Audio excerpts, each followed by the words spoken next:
જામનગરના દરેડ ગામમાં બનશે સૌરાષ્ટ્રનું સૌથી મોટું તક્ષશિલા પરશુરામ ધામ।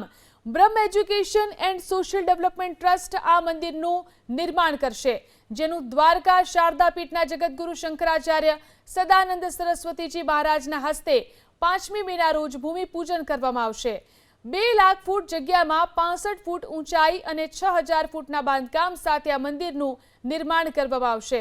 સોમપુરા બ્રાહ્મણો નકશીકામ કરશે, જ્યારે ભગવાન પરશુરામ દાદાનું જન્મસ્થળ મધ્યપ્રદેશના જાનાપાવથી રજકુંભ લાવવામાં આવ્યું છે, જે રજકુંભની ઈંટો બનાવવામાં આવશે।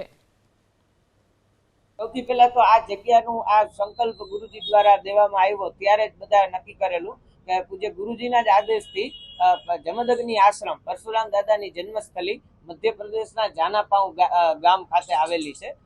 ત્યાંથી લઈને પરશુરામ દાદાની પૂજા કરી અને ત્યાંથી રજકુંભ એ સૌપ્રથમ જામનગર લાવવામાં આવ્યો હતો અને એ રજકુંભનું સ્વાગત તક્ષશિલા પરશુરામ ધામ અને સમસ્ત જામનગરના બ્રહ્મ સમાજના ભાઈઓએ એમનો એ રજકુંભનું સ્વાગત કરેલું। ત્યારબાદ આ રજકુંભની અલગ અલગ શિલાઓ એટલે કે ઈંટો બનાવેલી અને જામનગરના તમામ વસતા બ્રહ્મ સમાજની જ્ઞાતિઓ છે અને અલગ અલગ ઘટકો છે, એ બધા જ ઘટકો અને જ્ઞાતિઓએ ભેગા થઈ અને આ ઈંટોનું ને શિલાઓનું પૂજન કર્યું, જે આ મંદિરના કાર્યની અંદર એ વાપરવામાં આવશે।